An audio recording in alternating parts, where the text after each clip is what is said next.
An immigration raid in Adams County over the weekend ended with nearly 50 people in custody. That roundup was led by drug enforcement agents who told us today it's unlikely there will be drug charges filed. More likely, it'll just lead to deportations. 9 News reporter Rachel Krause joining us now. Rachel, DEA agents say that this happened at a party affiliated with the Venezuelan gang Tren de Aragua.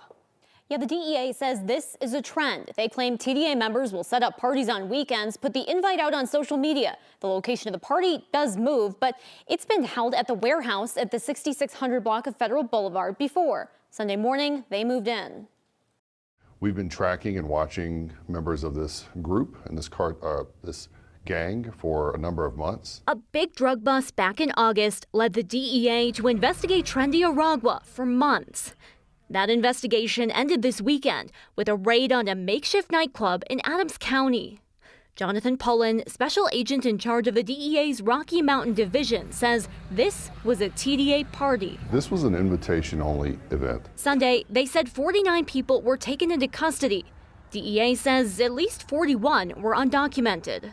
Pullen says there were U.S. citizens at the party, as well as people from South America, Italy, and Romania. 9 News Investigates asked, how many specifically were members of TDA? I don't have a number on that yet. We're actually still working on trying to identify how many were card-carrying TDA members. Pullen says some of the people detained have criminal histories. A few are serious. Not homicide, but drug trafficking, sex trafficking. They found drugs, cocaine, crack cocaine, and 2C, known as pink cocaine. Pullen says they only found small amounts, enough for partygoers. And the DEA's bust likely isn't going to end with any drug charges. A big part of the issue with that is because there were so many people inside, by the time we got inside and were able to actually safely contact these people, the drugs and all the guns were already on the floor. They found guns, 4 of them. Pullen says likely no weapons charges here either. I think they're still looking to see if there's fingerprint evidence or anything else we can tie to any specific person, but that process would take time. Now that the Trump administration has instructed the DEA to help with immigration enforcement,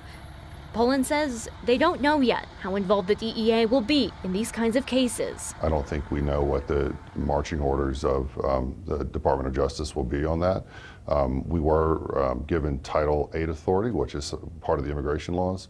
But essentially, I think that allows us to assist other federal partners when they need an assist. I don't think that means DEA is going to be making that their primary focus. And indeed, our primary focus is keeping the public safe from drug traffickers, and that's what we're going to continue to focus on. There's still a lot that we just don't know about this raid, like who was at the nightclub and who was arrested. We don't yet know how many of those arrested are TDA members or how high up in the gang they might be. We're waiting to hear if federal cases will be filed or if these individuals will be deported or both. Rachel Krause, 9 News.